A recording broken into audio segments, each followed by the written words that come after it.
Welcome to Family Revenge Secrets, where we share true-to-heart family stories about courage, forgiveness, and the quiet choices that change everything.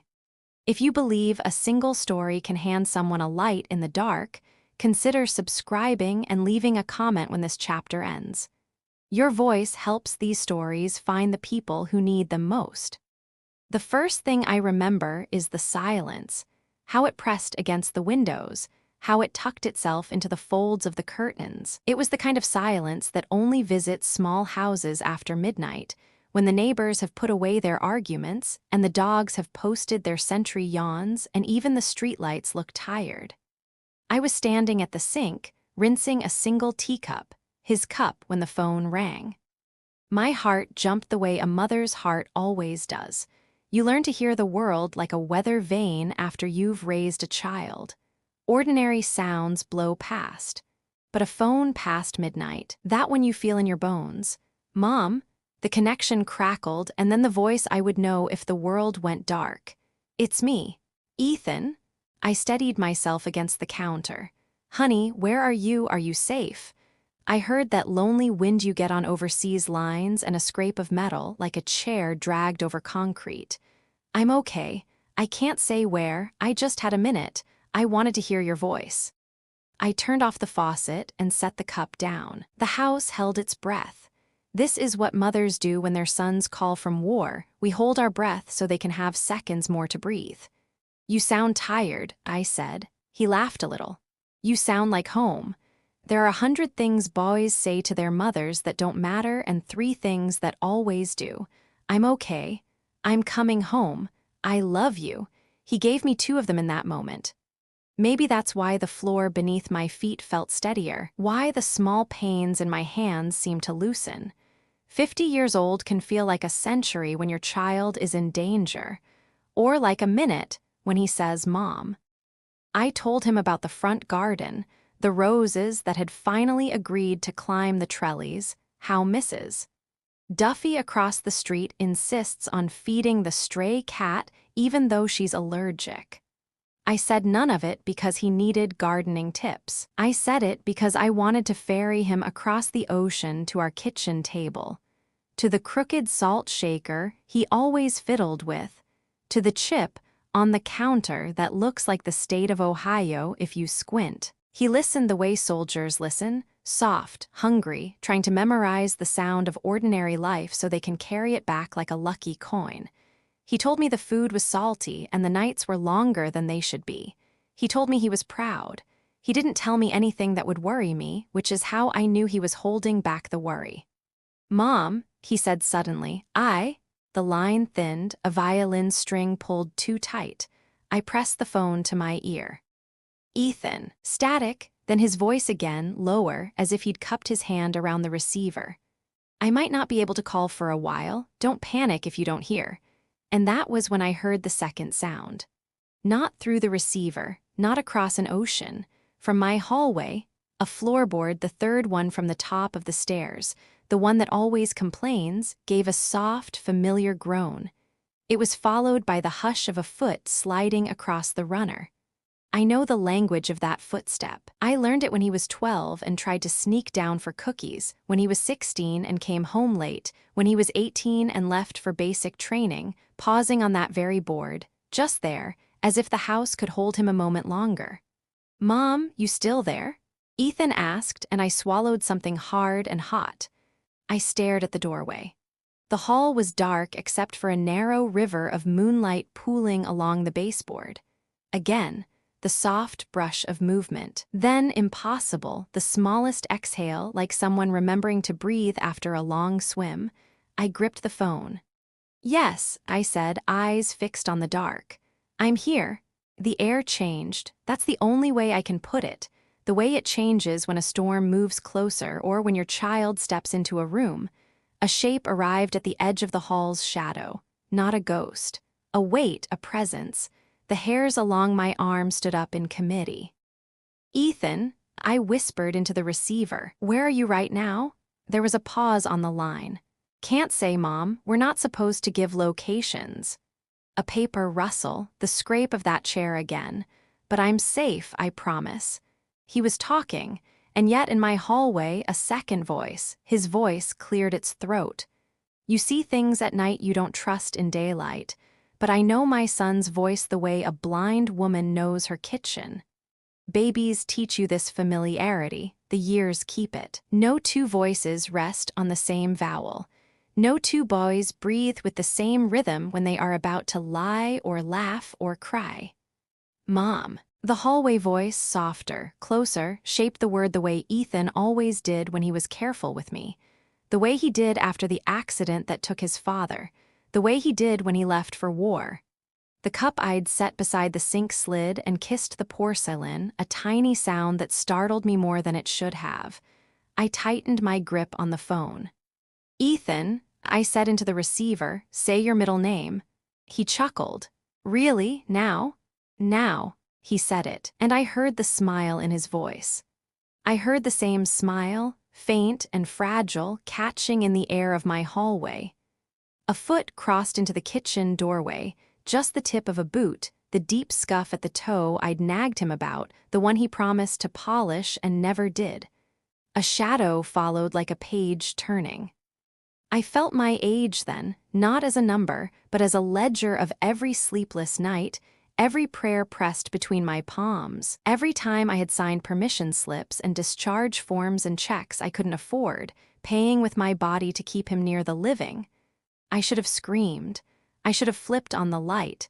Instead, I did the only thing a mother knows how to do. I spoke to the voice that most needed me. Ethan, I said, and both voices stilled, the one in my ear and the one in my house. The hallway shape stopped. The phone line went so quiet I could hear the ocean it had crossed. Where? I asked, choosing each word as if stepping across a river on stones that might shift. Are you really? The question hung between us, a wire drawn tight, humming with two identical answers that could not both be true. The kitchen light buzzed faintly above me, the kind of sound you don't notice until the house itself feels like it is listening. My hand trembled around the receiver. Two voices, two sons, folded into one. When I finally lowered the phone, the hallway had gone quiet. Whoever had stood there, whatever shadow had brushed against my kitchen, it had vanished as swiftly as a dream when you open your eyes. I sat at the table for a long while, the clock ticking like a stubborn metronome. I told myself it was fatigue, imagination, the ache of missing him so much that I conjured him into being. But mothers know, we know when something is more than a trick of the mind. When dawn came, the world pretended nothing had happened. Sunlight spilled over the fence, the neighbors' sprinklers sputtered to life, the mailman dropped bills through the slot. I brewed coffee in the pot Ethan had given me on my 50th birthday, a cheap model with a chipped handle, but it worked. He had wrapped it himself with paper that barely clung together, his soldier's hands clumsy with tape. I remembered the look in his eyes that day, sheepish but proud, as if he had delivered something greater than a machine. That was Ethan, my boy. He was born in July, the kind of summer day that cracks asphalt and wilts flowers. I was barely 20 then, a girl myself, gripping the hand of my husband who whispered prayers in between my contractions. When Ethan arrived, red-faced and hollering, the nurse said he had a fighter's lungs. My husband said he had my eyes. I only remember thinking he had my whole heart. He grew up on peanut butter sandwiches and dollar store sneakers, the kind that wore out faster than they should. I worked double shifts, sometimes triple, so he wouldn't feel the holes in our life. But children notice things adults hope they don't. He noticed the tired in my shoulders. He noticed the way I hummed to keep myself from crying while scrubbing laundry in the sink. When he was 12, he came home with a crumpled flyer about the Air Force Academy. Someday, he said, eyes lit like candles, I want to fly, I want to serve. I smiled, though the thought of him anywhere but safe in our living room made my stomach knot. Still, what mother denies her child his sky? So I taped that flyer to the fridge where we kept grocery lists and overdue notices. Every morning, while packing his lunch, I read those words. aim high, and wondered how high I was willing to let him climb. The years that followed etched themselves into me like lines on a map. His first uniform, his first deployment, the first time he called me ma'am, half in jest, half in practice, and then the silence, those long stretches when the phone did not ring and the house leaned inward with absence. Ethan was a good son. The kind who phoned on Sundays if he could, the kind who sent postcards of deserts and mountains he knew I'd never see. He never forgot my birthday. He never hung up without saying, "Love you." That's how I knew. That's why last night could not have been a mistake. My boy had called from war, his voice tired but alive. And yet, footsteps had creaked my hallway, and that same voice, down to the tilt of vowels only a mother hears, had breathed into my kitchen. I washed the dishes slowly, fingers pruning in the hot water as if ordinary chores could scrub the memory away. But it clung. Every plate I dried seemed to echo the same question: how can he be both here and there? Later that morning, I went to the porch. The rocking chair still leaned the way it always did, slightly crooked from the night Ethan and his father had tried to fix it with too few nails. I sat there and listened. The street carried the chatter of children on their way to school, the rumble of a delivery truck, the gossip of two neighbors comparing gardens. But behind all that ordinary life, something else hummed, an unease, low and insistent. I looked at the front door, half expecting it to swing open and reveal him, duffel bag slung over his shoulder, that lopsided grin saying, "Surprise, Mom, I'm home." I imagined rushing forward, pressing his face into my hands, scolding him for scaring me. But the knob did not turn.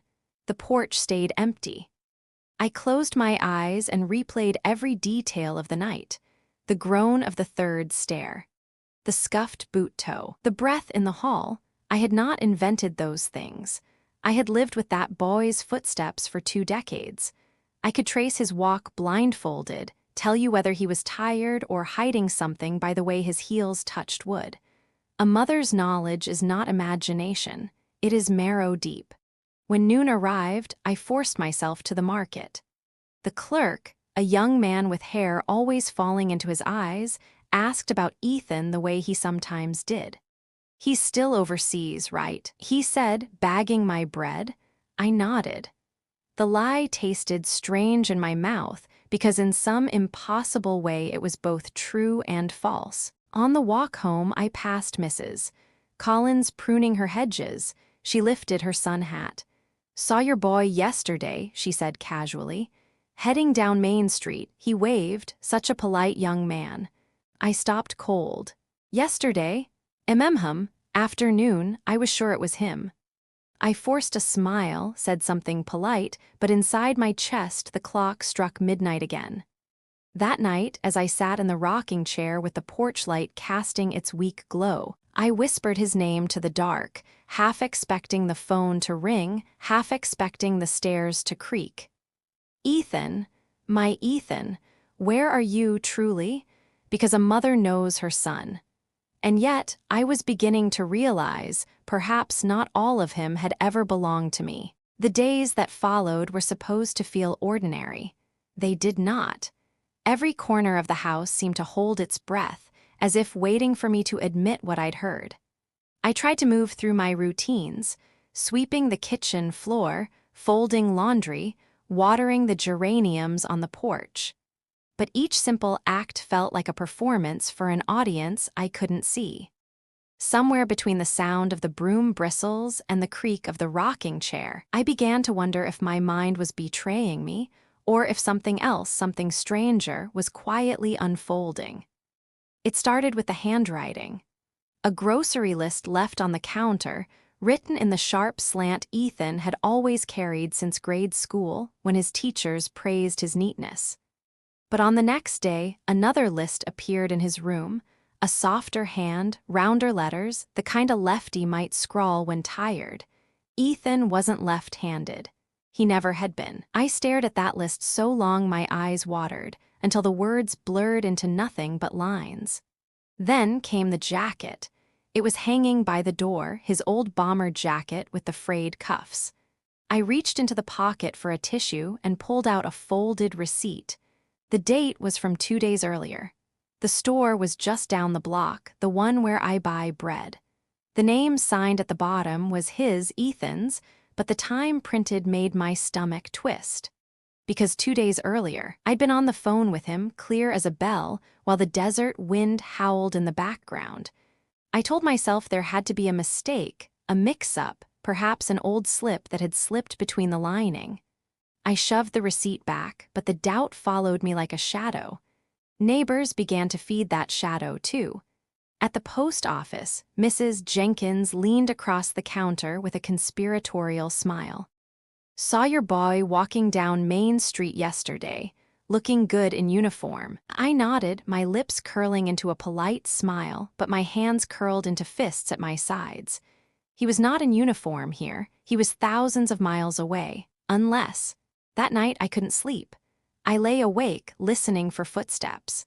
Every groan of the wood, every rustle of wind against the eaves made me sit up straighter, heart beating against my ribs.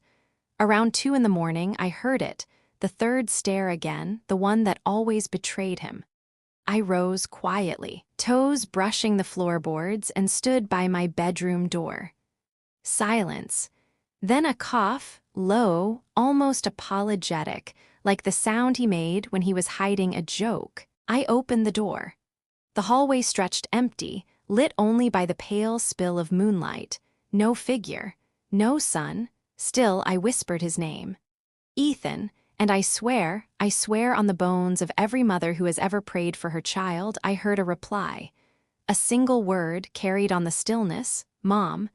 I pressed my hand to my chest and shut the door quickly, as if the world itself might crack open if I lingered longer. The next morning, I found his boots by the back door. Mud clung to the soles, fresh and thick. I bent down, touched the dirt. It wasn't desert sand. It was our soil, the clay-like earth of our yard after last night's rain. My breath caught. Either my mind was spinning fantasies so real they left footprints, or someone with his walk, his clothes, his voice had walked my hall. By afternoon, the questions grew heavier. I called his commanding officer's office, pretending to be inquiring about mailing a package. The woman on the other end was polite but firm. Ethan was still stationed overseas. He hadn't returned. There was no leave on his record. That evening, the sun went down in a wash of purple and orange, and I sat by the window watching children play in the street. My neighbor's little girl waved, and I waved back, but my mind was elsewhere. I thought of the grocery list, the jacket receipt, the boots. I thought of his voice in 2 places at once, the impossible doubling of my son. I pulled out an old photo album. There he was at 5, grinning with missing teeth. At 12, standing in a borrowed baseball uniform. At 17, tall, determined, already dreaming of the skies. I traced the photographs with my finger. The boy I raised, the boy I knew, his laugh, his scars, the way his hair always fell stubbornly toward his left eyebrow. There could not be 2 of him. And yet, I wrote in my journal that night, a habit I'd abandoned years ago. I listed the evidence like a detective. Handwriting, 2 styles, receipt dated while he was overseas, neighbors' sightings, footsteps, cough, voice, muddy boots. At the bottom, my pen hesitated, but then I wrote the question I couldn't silence. Am I losing my mind, or is there another Ethan? The words stared back, black against white, daring me to believe them. I closed the journal and pressed it to my chest. A mother's heart is supposed to hold certainty, but mine was splintering into questions, and the worst of them all whispered through me like a draft under the door. If there was another Ethan, then who had I really raised all these years, and who was walking my hallway now? The journal stayed on the nightstand, its pages heavy with questions that refused to rest. I thought writing them down would quiet my mind, but instead the words seemed to echo through the house as if the walls themselves had read them and were waiting for an answer. 2 nights later, the phone rang again. I had been dozing in the rocker on the porch, wrapped in a shawl though the summer air was warm. The ring startled me upright. It was that same hollow sound, the long-distance rattle that meant the call was stretching itself across oceans. My heart leapt even before I picked up. "Mom?" Ethan's voice, sharp and clear. I breathed him in like medicine. "Ethan, honey, are you all right?" "Fine, tired, long day." His words carried the grit of sand, the weariness of desert nights. "Just wanted to hear you." I closed my eyes, the familiar relief flooding through me. He was alive, still my boy, still tethered to me by invisible wire. I asked about his meals, the heat, his unit. He deflected gently, as he always did, turning the questions back on me. Did the roof still leak when it rained? Did Mrs. Collins still leave bread by the fence for the birds? Small talk, ordinary things. And then halfway through a sentence about the garden, I heard it again, the third stare. That telltale groan rose from inside the house. My body stiffened. I held the receiver tighter. "Ethan," I whispered, "where are you?" "Base," he said simply, as if the word explained everything. But the footsteps inside explained nothing. They came slow, unhurried, deliberate, moving down the staircase. I stared through the porch window into the darkened hall, and for a second I thought I saw movement, shoulders, the curve of a head. "Mom, you still there?" "Yes," I said, my voice unsteady. "I'm here." Another sound, faint but unmistakable, a cough. The same soft, stifled cough I'd heard since he was a boy, the one that meant his throat was dry, that he would soon be asking for a glass of water. "Ethan," I said into the phone, "cough for me." There was a pause, then his voice, puzzled, "Why would I cough?" Behind me in my hallway, the cough came again. The blood drained from my face. My free hand clutched the armrest of the chair until the wood bit into my skin. I rose slowly, carrying the phone with me, its cord stretching into the kitchen. My heart drummed against my ribs so loud I was certain both Ethan's, the one in my ear, the one in my house, could hear it. "Mom?" The line crackled. "What's wrong?" I swallowed. "Ethan, I need you to say something for me." "What?" "Say your middle name." A chuckle on the line, weary but amused. "Really, now?" "Now," I insisted. He said it. Crisp, familiar, the syllables sharp enough to cut through the static.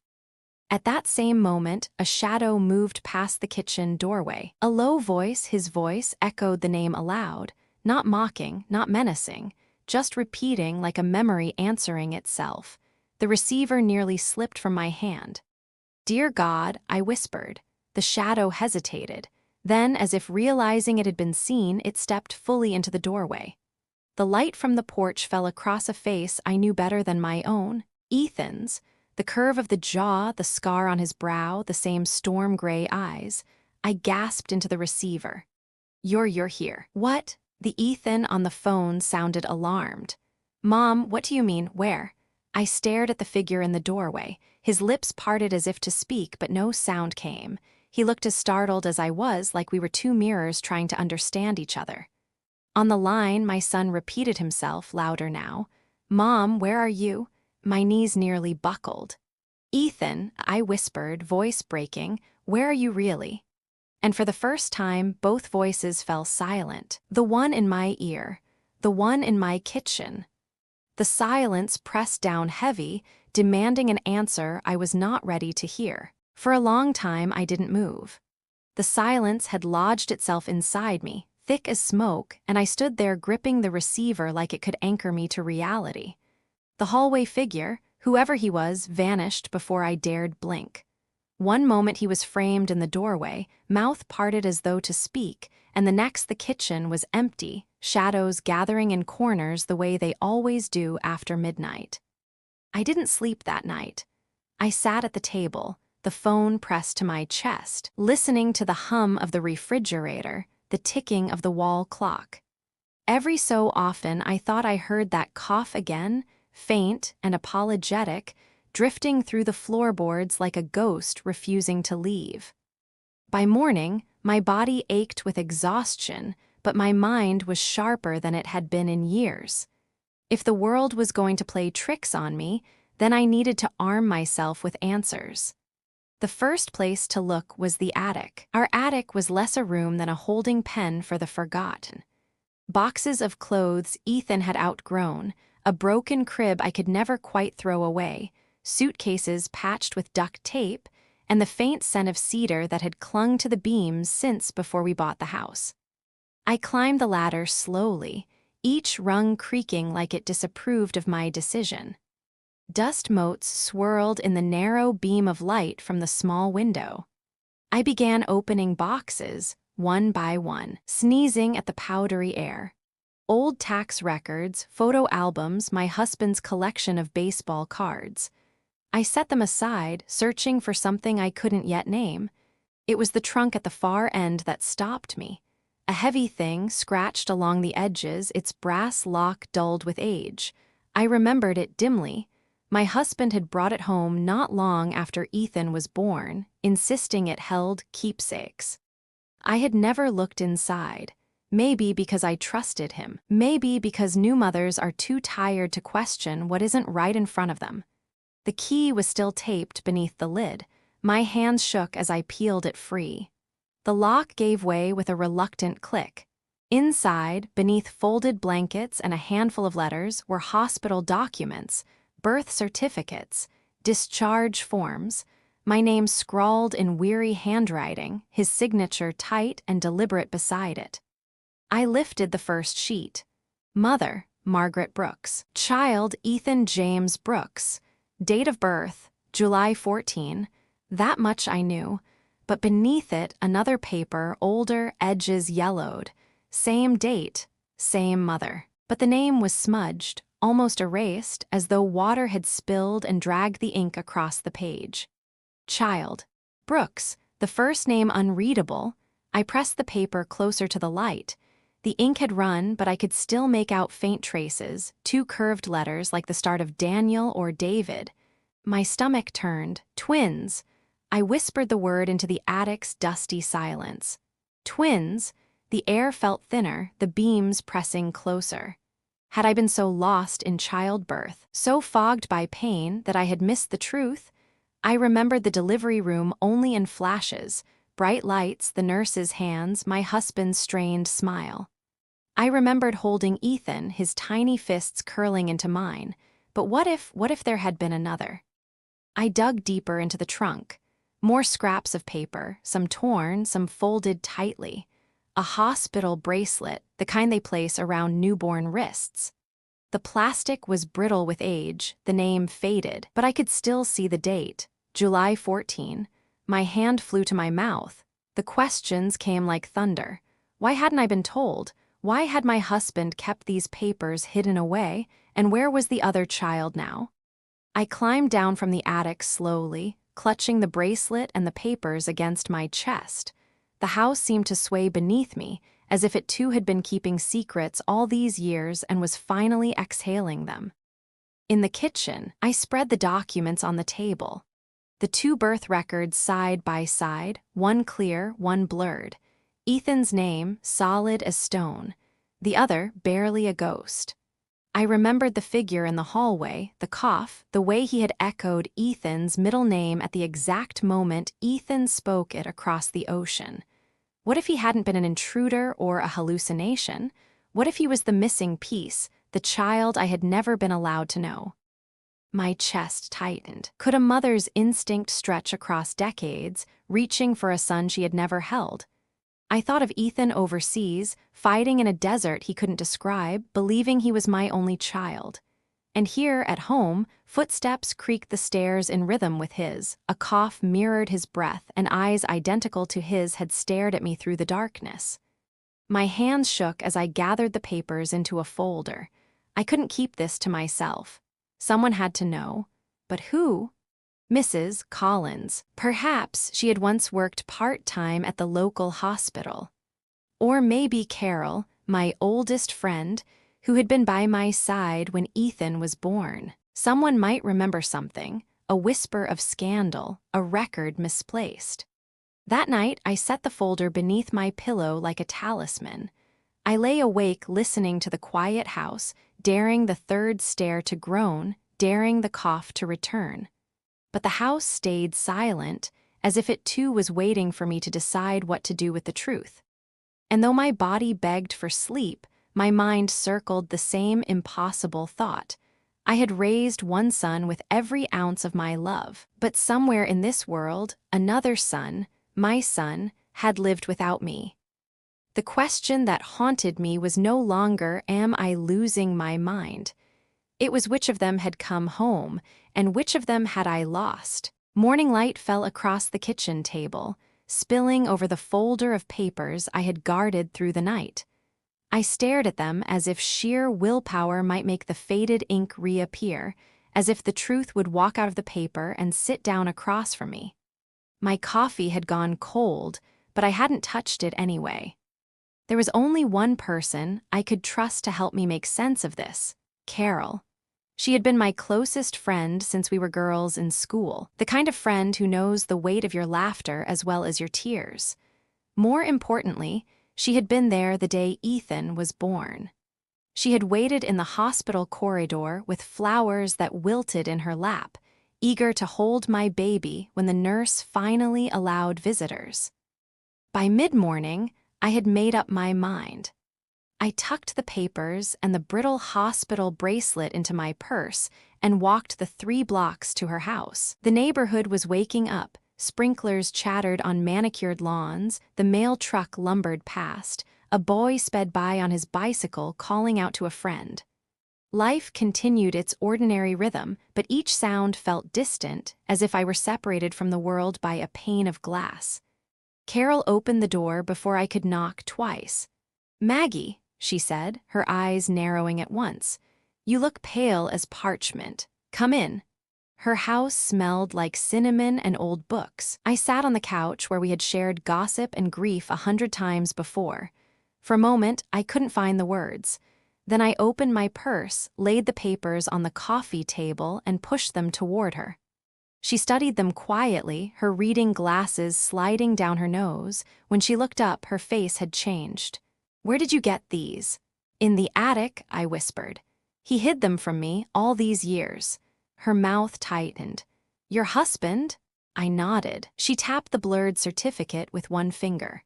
"I always wondered." My breath caught. "You wondered what?" Carol leaned back, her eyes clouded by memory. "That day when you gave birth, things felt off. I remember sitting in the corridor.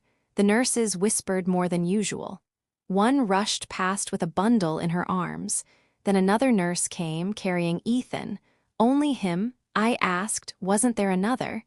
And she looked at me like I'd committed a crime just by speaking the question. I gripped the armrest of the couch. "Another baby?" Carol nodded slowly. "I never pressed it. You were exhausted, your husband wouldn't leave your side, and the doctor was curt. But I've carried that moment with me all these years. When I saw these papers," she gestured to the blurred name, "I knew I hadn't imagined it." The room tilted. For decades, I had trusted my memory of that day. One child, one cry, one life placed in my arms. But Carol's recollection cracked that certainty wide open. She poured me tea, her hand steady while mine trembled. "There's someone else you should talk to. Do you remember Helen Torres? She was a nurse in maternity back then. Retired now, lives over on Cedar Street. If anyone can tell you the truth, it's her." I clutched her hand. "Will you come with me?" "Of course." We went that afternoon. Helen's house was small, paint peeling from the shutters, but her garden bloomed with wildflowers. She answered the door with a stoop to her shoulders and a kindness in her eyes that had not dulled with age. When she saw me, she squinted. "Margaret Brooks, it's been decades." I swallowed hard. "I need to ask you about something from the hospital. July many years ago." She motioned us inside. The living room smelled faintly of lavender and mothballs. We sat, and I laid the papers in front of her. Helen picked up the bracelet first, turning it gently in her wrinkled hands. Her breath caught. She set it down carefully, as though it might shatter. "I remember," she said softly. The silence stretched. My pulse thundered in my ears. "Please," I whispered, "tell me." Helen's eyes shone with a guilt that had clearly weighed on her for years. "There were twins that night, 2 boys, identical as mirrors. Your husband, he was frightened. He said you couldn't afford 2, said it would break you."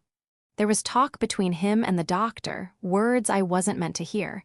I thought I'd imagined it, or that they'd chosen adoption in secret. But when I saw you leaving the hospital with only one child, I covered my mouth with my hands. All these years, I never knew. She touched my arm. You were weak after the birth. He told us not to tell you, said it was for your own good. I didn't agree, but I was a young nurse, afraid to lose my job. I've regretted it ever since. The weight of her confession pressed down on me, heavier than any burden I had carried before. Twins. 2 sons. One given, one taken. And now, all these decades later, a shadow in my hallway echoing the cough of the boy overseas. Carol squeezed my shoulder. Helen's eyes glistened. I felt the room close in, the truth finally stepping out from behind the curtain of years. When I left Helen's house, the air outside seemed sharper, the sky too bright. The street was ordinary, children on bicycles, a dog barking, but nothing felt ordinary to me anymore. I walked home with the papers clutched tight against my chest. The mystery was no longer whether I had imagined footsteps or voices. The truth was far more unsettling. I had 2 sons, and I had only ever known one. And somewhere, maybe in my own house, maybe in the world just beyond my reach, the other had come back. For days after Helen's confession, I moved through my house like a stranger. Each step felt heavy with secrets that had been laid beneath my feet long before I ever noticed them. I carried the folder everywhere, as though those papers were the only proof I hadn't gone mad. They smelled of dust and age, but to me they smelled of truth. Every sound became a summons. A creak in the hallway, the cough in the night, the whisper of a door easing shut. Sometimes I thought I saw him again, the shadow that looked like Ethan. Once in the yard at dusk, once reflected faintly in the living room window as I passed by with a basket of laundry. Each glimpse was brief, too brief to call real, but enough to twist my stomach into knots. On the 4th evening, just as the sun slid behind the rooftops and painted the sky the color of rust, I heard it again, the 3rd stare. I froze in the kitchen, my hand hovering over a pan of potatoes. My breath stopped short. Slowly, I turned toward the doorway. There he was, not a shadow this time. A man, my son's height, my son's face, the same scar over the brow, the same restless hands that flexed as if they were never quite at ease. But his eyes, they were familiar and unfamiliar at once, carrying something Ethan's never had, a weight I couldn't name. I gripped the edge of the counter. "Who are you?" My voice cracked like dry wood. He swallowed. His lips trembled as if forming 1,000 apologies. Then he said quietly, "I'm Daniel." The name fit the smudged letters on that faded certificate, the half-erased truth buried in my attic. My knees nearly gave way. I steadied myself on the counter, staring at him. "Daniel," I whispered. My son?" He nodded, though the motion looked painful, as though it forced open a wound. "I didn't mean to frighten you. I just needed to see you, to see if you were real." My throat closed. I wanted to run to him, to hold him the way I had held Ethan the day he first learned to ride a bike, steadying his wobbling frame with my hands until he found his balance. But fear rooted me in place, fear of believing too quickly, fear of betraying the boy overseas by giving my heart to another. "You have his face," I whispered. His eyes glistened. "I have yours, too." Silence stretched between us, thick with years we'd lost. Finally, I found the courage to ask the question that clawed at my insides. "Where have you been?" Daniel shifted, his boots scuffing the floor in a rhythm I knew by instinct. "I grew up a few towns over. I was raised by a couple who told me little. They said my real family couldn't care for me. I believed them, but I always wondered, why did I look in the mirror and feel unfinished?" Tears blurred my sight. I sank into a chair. "I never knew. They never told me you existed." My voice broke. "If I had known, I would have moved heaven and earth to find you." He sat across from me, elbows on his knees, leaning forward with a desperation that belonged to both a man and a lost child. "I found out the truth last year. A woman, one of the nurses, she told me I was not who I thought I was. She gave me a name. Yours. I didn't know what to do with it until now. I pressed a hand to my chest. Why now? His eyes flickered with something haunted. Because of Ethan. I've been near this house before, watching. I saw you wave at him when he came home on leave. I realized he's me, or I'm him, we are both you. I couldn't stay away anymore. I shook my head, trying to absorb the impossible. Twins, two boys with my eyes, two lives carved by a decision I never made. You called yourself Daniel, I said softly. That's what they named you. Yes, his voice cracked. But when I hear you say it, it feels like the first time it belongs to me. The dam inside me broke. I reached across the table and gripped his hand. It was warm, calloused, trembling. You are mine, I said. From the day you were born, even if they stole the years from us, they couldn't steal that. He bowed his head, and I saw tears slip from his lashes. We sat there in the fading light, two strangers bound by blood, trying to bridge decades in a single moment. I thought of Ethan overseas, of his phone calls from deserts and bases, of the boy who had carried my dreams on his shoulders. And now Daniel, who had carried only questions, sitting across from me in the same kitchen where his twin had once spilled milk and laughed about it. I don't want to ruin anything, Daniel whispered. I just wanted to know my mother. I squeezed his hand. You haven't ruined a thing. You've given me back what I didn't know I'd lost. But even as I said it, my heart twisted. Because love, once doubled, also doubles the fear. I had one son at war and another returned from silence, and I knew the hardest part was still to come. Telling Ethan the truth and asking both of them to accept a brother they had never known. The potatoes in the pan burned to a crisp, the smoke curling into the air, but I didn't care. All I could see was Daniel's face, so like Ethan's and yet uniquely his own, as he whispered again, as if testing the word for the first time. Mom. And though my tears blurred everything else, I saw him clearly. The night Daniel first spoke the word Mom out loud, I felt as if the floor beneath me had given way. I had two sons, not one, and the truth was no longer scribbled on half-erased paper in a dusty trunk. It was sitting across from me in flesh and bone. His eyes carried the years we'd lost, but his voice carried the longing that only a child feels when he calls for his mother. After he left that evening, promising to come back, his hand lingering on the doorknob as if afraid the house might disappear if he let go, I sat alone in the kitchen, the folder of documents beside me untouched. My heart was too full and too fractured to sleep. When the phone rang at midnight, I nearly dropped my cup. Mom, it was Ethan, my Ethan, the voice from across the world, threaded with static and wind. For the first time, I struggled to answer. I could still feel the warmth of Daniel's hand on mine, the way he had whispered the word like a secret prayer. Now Ethan's voice came through the receiver, weary but steady. Ethan, I managed. You sound tired. He gave a small laugh. Always tired, but I wanted to hear you. I needed to. I pressed the phone tight to my ear. My heart ached because I wanted to tell him everything, that his laughter had echoed in my hallway while he was away, that the brother he never knew had called me Mom only hours earlier. But how could I? How could I load a soldier already carrying the weight of a war with the burden of a family secret?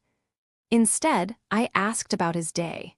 He told me about the endless desert sun, about a buddy in his unit who played cards to pass the time, about the ache in his shoulders from carrying gear that seemed heavier with every mile.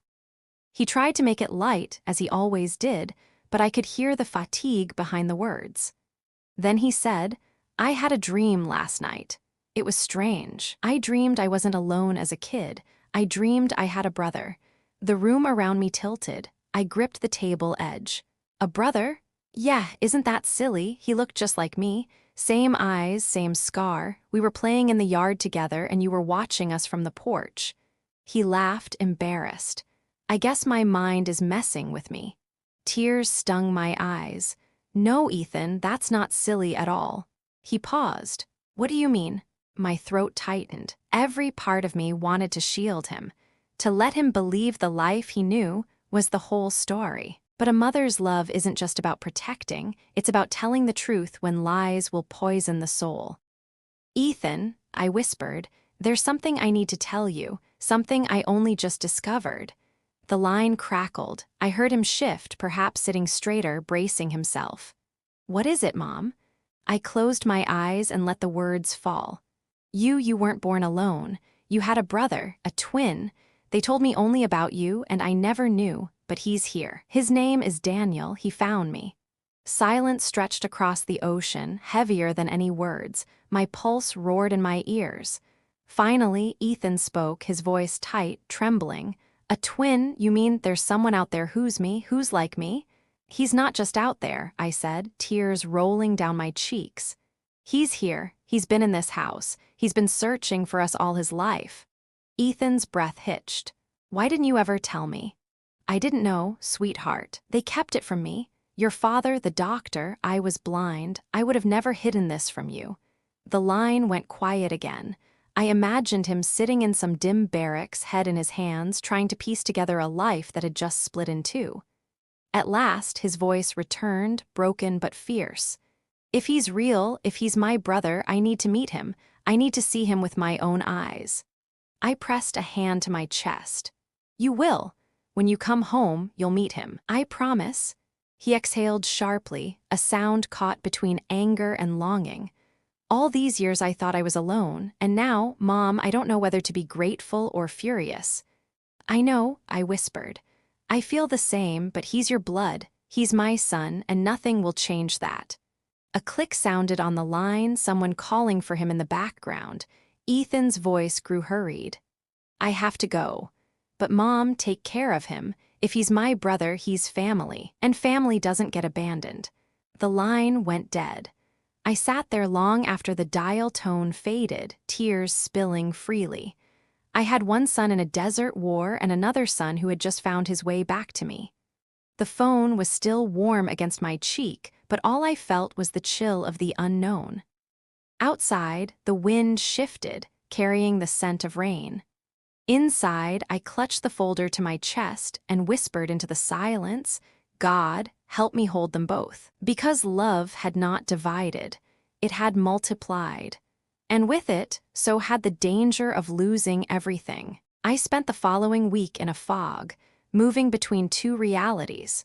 One where Ethan's voice came crackling through the receiver from thousands of miles away, and another where Daniel's footsteps echoed in the very same hallway that had carried Ethan's laughter as a boy. It was as though my heart had been split in two, and each half beat for a son who did not yet know how to embrace the other. Daniel came by often, always in the evenings, his shoulders tense as if expecting me to turn him away. Each time, I set out a plate at the table. He never ate much, only picked at the bread, but he stayed, and that mattered. He told me fragments of his life, how he'd been raised by a couple who struggled with money, how he had left home early, working odd jobs, never quite belonging anywhere.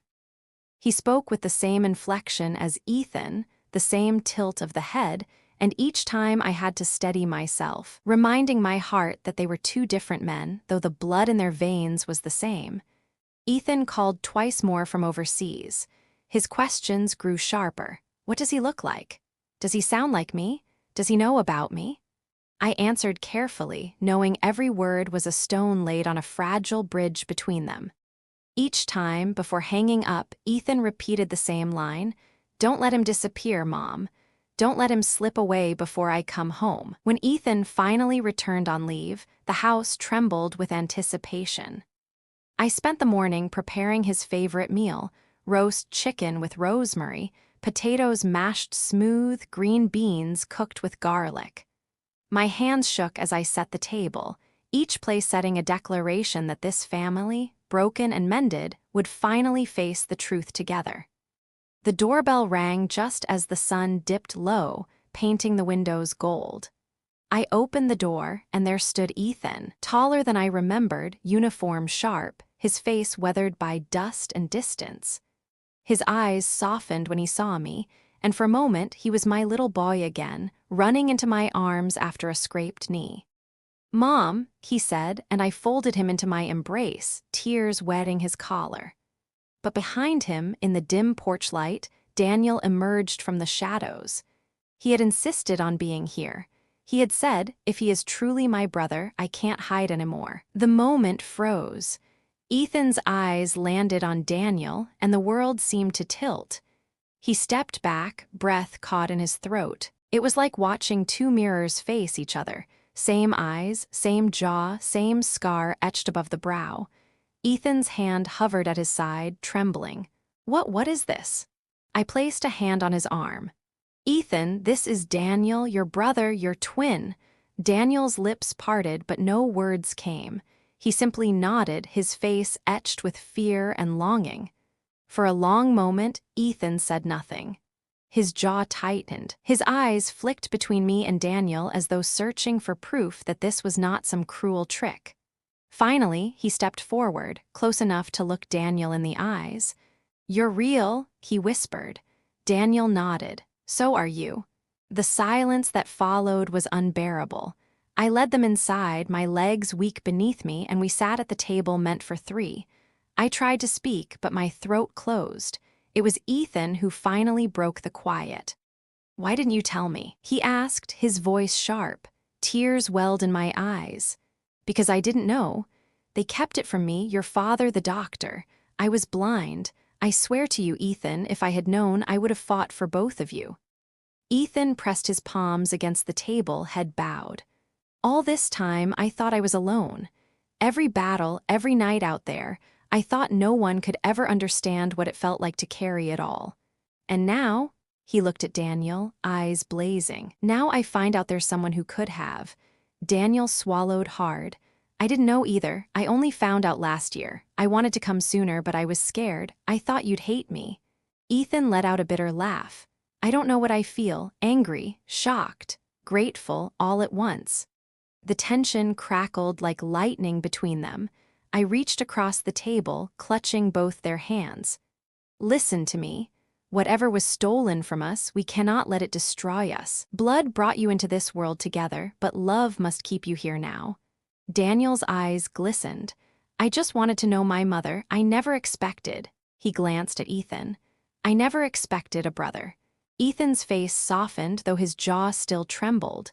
Slowly, he released a breath and extended his hand across the table. "Then start there. We'll figure out the rest."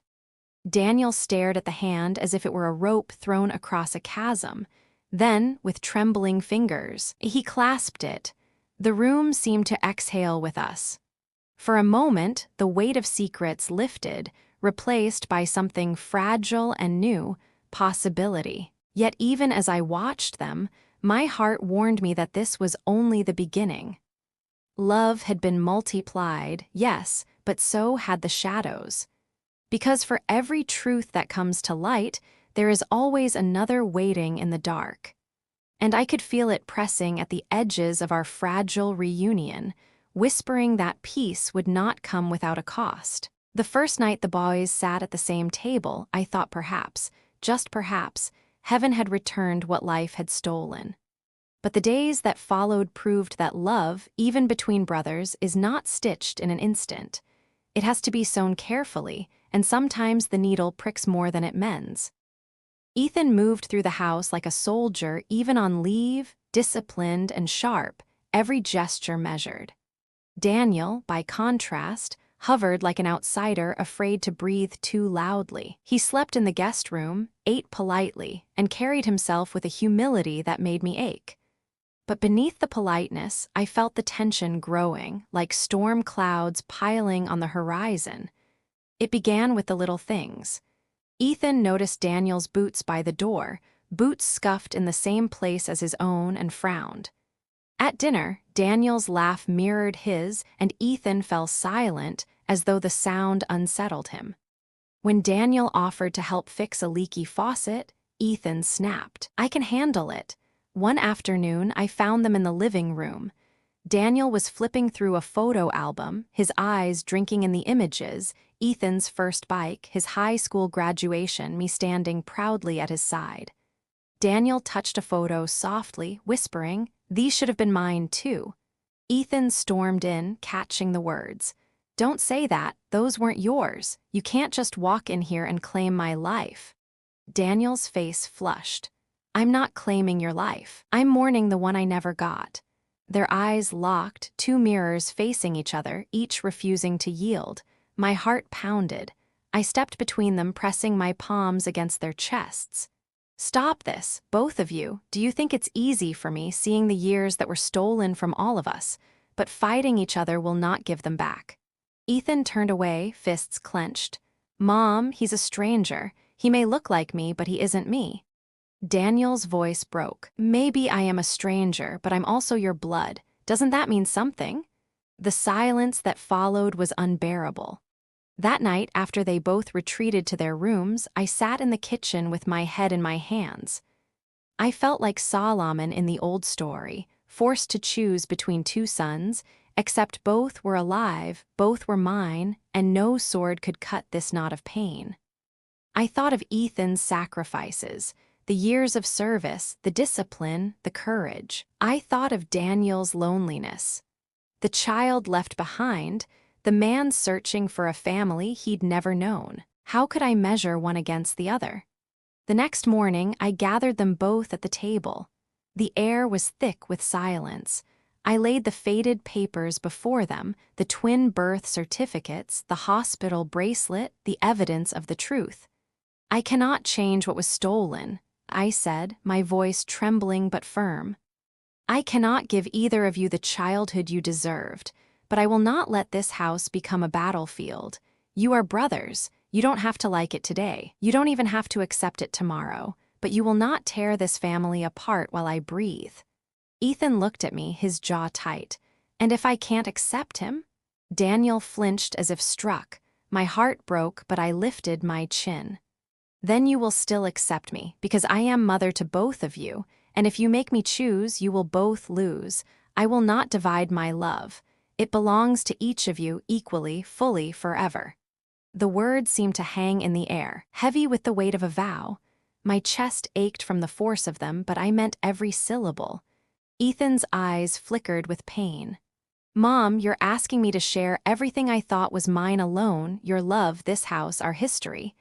"I'm not asking," I whispered. "I'm telling you it was never yours alone. It was always meant to be shared. Life lied to us. But the truth is here now. What you do with it will define who you are." Daniel wiped his eyes, voice shaking. "I don't want to steal anything. I just want a place at the table, a place in your heart." Ethan looked at him for a long moment, then away, his throat working. "I don't know if I can give you that." Tears spilled down my face. "Then let me hold it for you until you can." The room went quiet, the kind of quiet that comes after thunder but before rain. Both my sons sat across from me, each carrying wounds I could not heal, each longing for something the other threatened. In that moment, I realized the truth of motherhood. It is not about fairness. It is about faith. Faith that love can outlast anger. Faith that blood can bridge what betrayal tried to sever. Faith that even when your children rage, someday they will remember the arms that first held them and find their way back. I reached out, one hand for each of them. Ethan hesitated before giving me his. Daniel grasped mine quickly, as though afraid I might vanish. And there, in that fragile chain of hands, I made my choice, not between them but for them. "I will not lose either of you," I said. "Not to war, not to lies, not to anger. This house will hold you both as my heart does. And if you walk away, know this, my love will follow you until the day I can no longer breathe." Neither spoke. But their silence felt different now, not rejection, not acceptance, but the beginning of a long road that might someday lead to peace. The days that followed were not simple. Love rarely heals overnight. It grows back in fragile shoots, the way grass finds its way through cracked stone. Ethan kept his guard high, speaking little, pacing the yard like a soldier still on duty. Daniel kept to himself, though I often caught him watching Ethan from the corner of his eye, as if memorizing the shape of a life that might have been his. But slowly, like dawn breaking, small changes appeared. It started with Matthew, my grandson, Ethan's boyish nephew with a curious smile. He wandered into the guest room one morning where Daniel sat tying his boots. "Uncle Ethan?" he asked innocently, for Daniel's face mirrored his father's. Daniel chuckled softly. "No, buddy, I'm your Uncle Daniel." Matthew tilted his head, studying him. Then he smiled, simple and certain. "That's okay. I like having two uncles." He climbed onto Daniel's knee, and something in Daniel's eyes softened, as if a lifelong wound had been bandaged by the touch of a child. That evening, I saw Ethan watching from the doorway. His face shifted, first surprise, then something gentler. Perhaps envy, but also recognition. Another day, when the car refused to start, it was Ethan who opened the hood and Daniel who silently fetched the tools. They worked side by side, wordless at first, but by the time the engine roared back to life, a flicker of pride crossed both their faces. Ethan clapped Daniel once on the shoulder, brief, almost reluctant, but real. For me, each of these moments was a miracle. I didn't need perfection, I only needed signs of hope. One night, near the end of Ethan's leave, I cooked a simple dinner. The table was plain: roast chicken, potatoes, green beans, the same as always. But when we sat down, something had changed. Daniel poured water for his brother without being asked.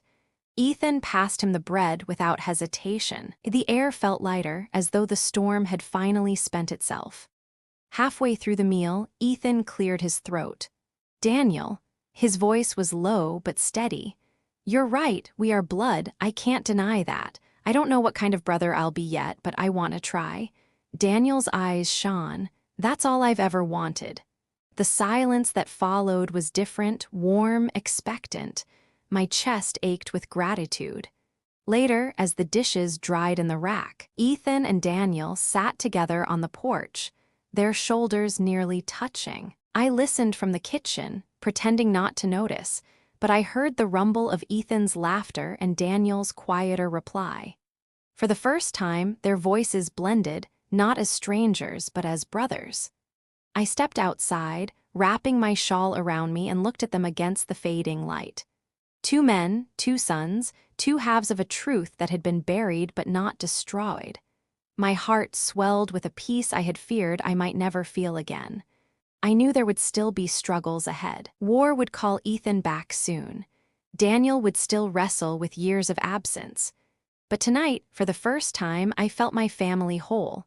Not perfect, not mended beyond scars, but whole. I thought of the phone that had rung twice, of the voice in my ear and the footsteps in the hall, of the impossible moment when my heart knew what my eyes could not. It had not been madness. It had been the echo of love refusing to be silenced. I reached for both their hands, one on each side of me, and whispered, "You are my sons, always, and whatever the world takes from us, it cannot take that." They did not answer with words, but with the quiet strength of their clasped hands, and that was enough.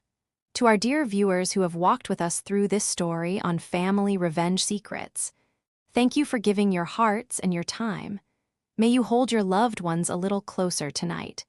May you find strength in forgiveness, courage in truth, and comfort in knowing that family, no matter how broken, can find its way back to love.